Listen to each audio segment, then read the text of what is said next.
நான் அண்ணாச்சி ஆறுமுக பாண்டியன். இது பாமரனின் பார்வை. அருமை நண்பர்களே, கடந்த ஒரு வாரமாக திரையுலகை எட்டி பார்க்கின்ற போது இவ்வளவு கேவலமாகவா நடந்து கொண்டிருக்கின்றார்கள் என்று சொல்லுகின்ற அளவிற்கு அந்த பிரச்சனைகள் ஓடிக்கொண்டே இருக்கின்றன. இதையெல்லாம் பார்க்கின்ற பொழுது கண்ணதாசன் அவர்களுடைய பாடல் ஒன்று நினைவுக்கு வருகிறது. கம்பனுக்கு சொல்லுங்கள், அவன் கவிதை எழுதுவான். அந்த வள்ளுவனை கூப்பிடுங்கள், வாழ்த்து பாடுவான்.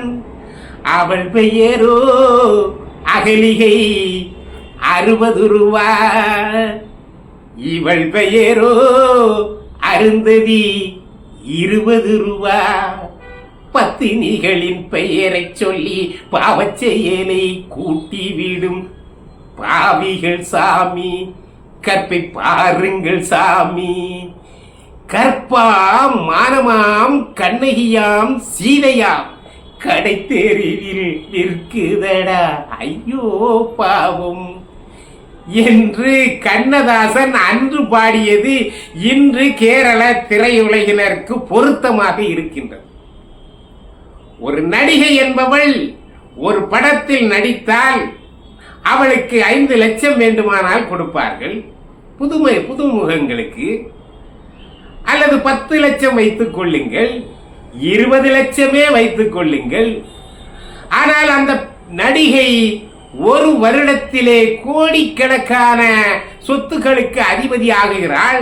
கோடிக்கணக்கான கார்களை, அதாவது அந்த கார் விலை கோடிக்கணக்கிலே இருக்கிறது.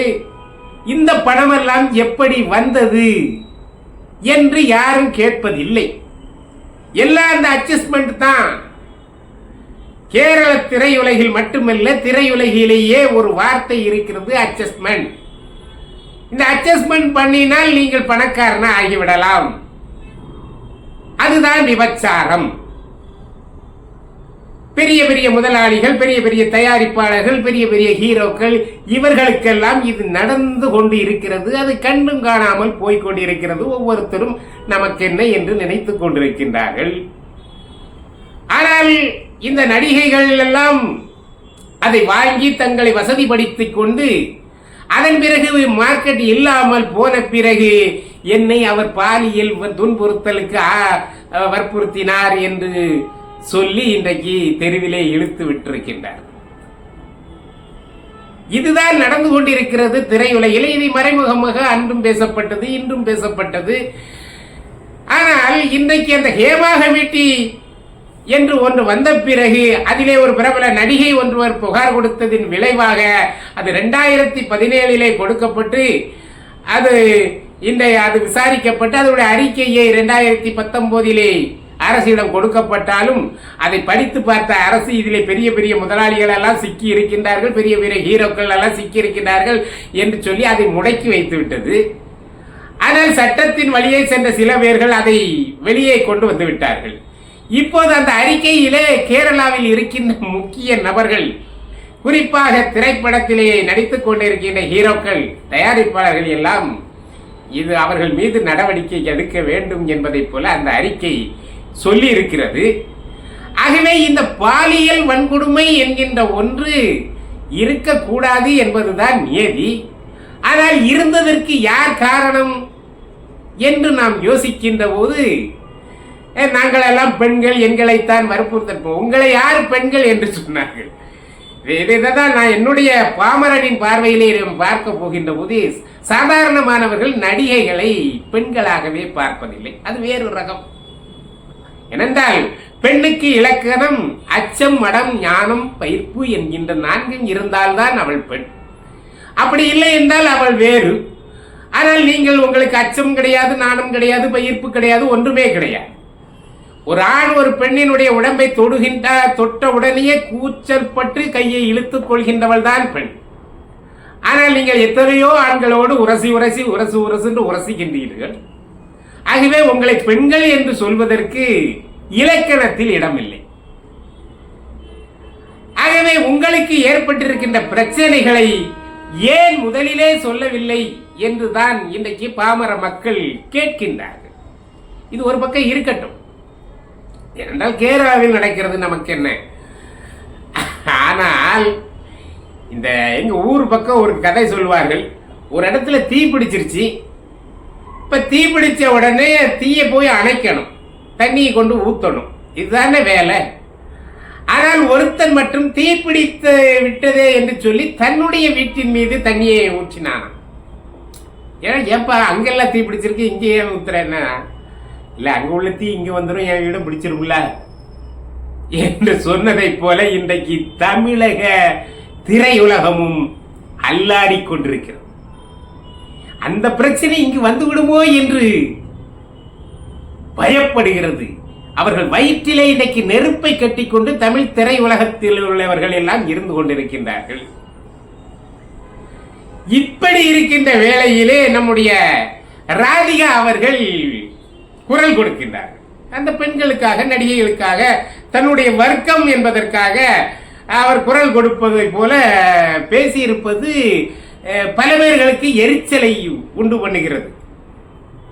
காரணம், அவரே சொல்கிறார், நானே அந்த பாலியல் துன்புறுத்தலுக்கு ஆளானேன் என்று ராதிகா சொல்லியிருக்கின்றார். இப்ப ராதிகா சொல்லியிருப்பது பாலியல் அந்த வற்புறுத்தலுக்கு நானும் ஆளாகினேன் என்று சொன்னால், நீங்கள் ஏன் புகார் கொடுக்கவில்லை காவல்துறையிடம் என்ற கேள்வி கேட்பார்கள் இல்லையா? அல்லது நீங்கள் ஏன் இதை அப்போதே சொல்லவில்லை, நீங்கள் ஹீரோவா நடிக்கின்ற போது ஏன் சொல்லவில்லை, இன்றைக்கு 10-15 வருடங்களுக்கு பிறகு சொல்ல வேண்டிய அவசியம் என்ன? ஆகவே அன்றைக்கு நடந்த விஷயங்களை இன்றைக்கே வெளியே நீங்கள் ஏன் சொல்ல வேண்டும் என்ற கேள்விகள் எல்லாம் மனதிலே ஏற்படுகிறது பாமரனுக்கு. அதை கேட்கின்றான், அதற்கு பதில் இல்லை. அதே போல குஷ்பு சொல்லி இருக்கிறார்கள். குஷ்பு நானும் இது போன்ற பாலியல் பலாத்காரத்துக்கு ஆட்பட்டிருக்கிறேன் என்று சொல்லியிருக்கின்றார். கஸ்தூரி அவர்கள் சொல்லியிருக்கின்றார்கள். இப்படி ஒரு சில நடிகைகள் நானும் என்று சொல்கிறார்களே தவிர நீங்கள் யார் செய்தார்கள் என்று சொல்ல வேண்டியதுதானே. எங்க ஊர் பக்கத்துல ஒரு கம்மாய், அந்த குளம், பெரிய குளம் உடைப்பெடுத்து விட்டது. உடைத்த உடனே எல்லாரும் கஷ்டப்பட்டு அடைக்கிறாங்க, மண்ணள்ளி போட்டு எல்லாரும் அடைக்கிறாங்க. ரொம்ப திணறிக்கிட்டு இருக்கும் போது அந்த வழியா ஒருத்த வந்திருக்கிறான். அவன் சொல்லி இருக்கிறான், நான் இந்த வழியாத்தான் போனேன், போகின்ற போது இந்த குளம் கொஞ்சமா தண்ணி உடைச்சி போயிட்டு இருந்துச்சு, அது இவ்வளவு பெருசா உடையும்னு நான் பார்க்கவே இல்லை அப்படின்னு சொன்னான். உடனே அவர்கள், அட பாவி, போகின்ற போதே கொஞ்சமாக உடைக்கின்ற போதே அதை நீ அடைக்கிறதற்கு எங்களை கூப்பிட்டு சொல்லி இருந்தால் நாங்கள் ஈஸியாக அடைத்திருப்போமே, இன்றைக்கு எப்போது அடைக்க முடியவில்லையே என்று சொல்லி அவனை அந்த இடத்திலே வெட்டி அந்த குளத்துக்கு அணையாக போட்டதாக ஒரு கதை உண்டு. அதை போலத்தான் இன்றைக்கு என்றைக்கோ நடந்த பாலியல் வன்கொடுமை நடந்தது என்று சொல்லுகின்ற போது இப்ப நடந்தது என்று சொல்லுவர் தான் குற்றவாளி. ஏனென்றால் நடந்தவுடனே நீங்கள் காவல்துறையிடம் அந்த புகாரா கொடுக்கலாம், அல்லது இதை போல திரையுலகத்திற்கு, வெளி உலகத்திற்கு வந்து சொல்லலாம். அப்படி வெளியே சொல்லுகின்ற போது அது அந்த நேரத்திலேயே அது தீர்க்கப்பட்டு விடும் அல்லவா. ஆனால் அதையெல்லாம் சொல்லாமல் இப்போது இருக்கின்ற நடிகைகள் எல்லாம் இப்போது எங்களுக்கு இந்த வன்கொடுமை நடந்ததுதான். ஆனால் யாரால் நடந்தது சொல்லுங்க. நடந்தது என்று சொல்ல தெரிந்தவர்களுக்கு யாரால் நடந்தது என்று சொல்ல தெரியாதா? அல்லது நடந்தது என்று இப்போது சொல்பவர்களுக்கு 15-20 வருடங்களுக்கு முன்பு சொல்ல தெரியாதா? ஆகவே நடிகைகள் ஏதோ தங்கள் ஒரு குறையும் இல்லாதவர்கள் போல இன்றைக்கு சில பேர்கள் பேட்டி கொடுப்பதுதான் ஆச்சரியமாக இந்த பாமர மக்களுக்கு தெரிகிறது. அந்த பாமர மக்கள் கேட்கிறாரே, உனக்கு கோடி கோடியாக பணம் வந்தது எப்படி என்று கேட்கிறானே, நீ எங்கேயாவது போய் கம்பெனி வச்சு நடத்துறியா, வேலை கொடுத்துறியா, 1000-2000 பேருக்கு வேலை கொடுத்து சம்பாதிக்கிறியா என்று கேட்கிறாரே. நீ 4-5 படங்களுக்கு நடிப்பதற்குள் 40 கோடி ரூபாய்க்கு சொத்து வருகிறதே எப்படி என்று கேட்கின்றார்களே. சொகுசு காரிலே எப்படி போகிறாய் என்று கேட்கிறார்களே. இவர்களுக்கு நீங்கள் பதில் சொல்ல முடியுமா? ஆகவே தான் எங்கே கேரள பிரச்சனை தங்களுக்கிடத்திலே வந்து விடுமோ என்று நினைத்து இவர்கள் தங்கள் வீட்டிலே தாங்களே தண்ணியை ஊற்றி கொண்டிருக்கிறார்கள். அந்த தீ இங்கே வந்து பிடிச்சிடக்கூடாது. பிடிக்கும். ஏனென்றால் இங்கேயும் இந்த பாலியல் துன்புறுத்தலுக்கு உட்பட்ட பெண்கள் நிறைய பேர்கள் இருக்கின்றார்கள். அதிலே முதலாவதாக நம்ம சின்மயி பாடகி அவர்கள் இருக்கின்றார்கள். அவர்கள் வைரமுத்து அவர்கள் மீது அந்த புகார் கொடுத்து அந்த புகாரை எடுக்கவில்லையே, இதுவரைக்கும் அந்த புகாருக்கு பதிலே இல்லையே. அதே போலத்தான் நிறைய நடிகைகள் இன்றைக்கு கொடுத்திருக்கின்றார்கள். இதன் மூலம் நடிகர்கள் வருவார்கள், தயாரிப்பாளர்கள் வருவார்கள், அரசியல்வாதிகள் வருவார்கள். கூவத்தூர்னு ஒரு பிரச்சனை நடந்துச்சு. அங்கே 40-50 எம்எல்ஏக்கள் எம்பிக்கள் எல்லாம் அங்கே அடைக்க வைக்கப்பட்டிருந்தார்கள் என்று சொல்வார்கள். அப்படிப்பட்ட நேரத்தில் அத்தனை பேர்களுக்கும் நடிகைகள் தான் சப்ளை செய்யப்பட்டதாக ஒரு பிரச்சனை பத்திரிகை செய்தி வந்தது. அது அந்த நடிகைகளை எல்லாம் யார் யார் அழைத்து சென்றார்கள், தலால் அதாவது தரகர் யார் அழைத்து சென்றார்கள் என்றெல்லாம் அந்த செய்திகள் இருக்கின்றது. ஆகவே பத்தினி வேஷம் போடுகின்றவர்கள் இன்றைக்கு அவர்கள் எல்லாம் வெளியே வந்து விட்டால் இன்றைக்கு தமிழகமே நாரி போய்விடும் போல. ஆகவே உயர்மட்ட அளவிலே இந்த பிரச்சனை கண்ணதாசன் அவர்கள் சொன்னதை போல கற்பா மானமாம் கண்ணகியாம் சீதையாம் கடைத்தெருவில் விற்குதடா ஐயோ பாவம் என்று சொல்கின்ற அளவிற்குத்தான் அந்த பிரச்சனை இருக்கிறது, நாரி போய் கிடக்கிறது. கேரளாவில் எடுத்த நாட்டம் தமிழ்நாட்டிற்கு வந்து கொண்டிருக்கிறது. பல பேர் முக்கிய பிரமுகர்கள் எல்லாம் இப்போது பயந்து கொண்டே இருக்கின்றார்கள். ஆனால் பல நடிகைகள் இது வெளியே தெரியக்கூடாது என்று, ஏனென்றால் வந்துவிட்டால் நம்ம பேரும் வரும் அல்லவா என்று நினைக்கின்ற நடிகைகளும் தங்கள் வாய்களை பொத்திக் கொண்டு சும்மா இருக்கின்றார்கள். ஆனால் ஒரு சில நடிகைகள் எனக்கும் நடந்தது எனக்கும் நடந்தது எனக்கும் நடந்தது என்று சொல்லிக்கொண்டே இருக்கின்றார்கள். உங்களுக்கும் நடந்தது என்றால் வெளியே சொல்லுங்கள். எனக்கு நடந்தது என்று சொல்ல தெரிந்தவர்களுக்கு யார் என்று சொல்ல தெரியாதா என்று கேள்வி வருகிற போது அதை நீங்கள் சொல்லித்தானே ஆக வேண்டும்.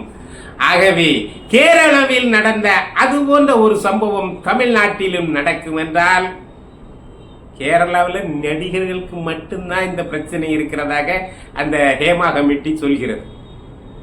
ஆனால் தமிழகத்தில் பல்வேறு அரசியல் தலைவர்களின் சங்கதிகள் எல்லாம் நாற்றம் எடுத்து நாரிப்போம். அந்த ஆகவே அருமை நண்பர்களே, தமிழ் திரையுலகம் நடுங்கிக் கொண்டிருக்கிறது. அதைவிடவும் தமிழ் அரசியல்வாதிகள் நடுங்கிக் கொண்டிருக்கிறார்கள். எங்கே இந்த பிரச்சனை நம் மீது பாய்ந்து விடுமோ என்று பயப்பட்டு கொண்டிருக்கின்றார்கள் மக்கள். ஆனால் விமர்சகர்கள் அதை அதில் கை வைத்தால் நிச்சயமாக அவைகளெல்லாம் வெளியே வந்துவிடும். அது அவர்களுக்கு அவமானத்தை தந்துவிடும். ஆனாலும் எந்த அவமானம் வந்தால் எங்களுக்கு என்ன என்று நினைக்கின்ற அரசியல்வாதிகளும் இருக்கின்றார்கள். எந்த அவமானம் எங்களுக்கு வந்தால் என்று சொல்லுகின்ற நடிகைகளும் இருக்கின்றார்கள். எந்த அவமானம் என்றால் எங்களுக்கு என்ன என்று சொல்லுகின்ற நடிகர்களும் இருக்கின்றார்கள். அந்த வகையிலேயே நமது நாட்டில் தமிழ்நாட்டில் இருக்கின்ற திரை உலகமும் இந்த பாலியல் துன்புறுத்தலுக்கு உள்ளாகித்தான் இருக்கிறது. அது என்றைக்கு வெடிக்குமோ அன்றைக்கு நமக்கெல்லாம் கொண்டாட்டம் போல செய்திகள் வந்து கொண்டே இருக்கும். அந்த வரவை எதிர்நோக்கி காத்திருப்போம். நன்றி, வணக்கம்.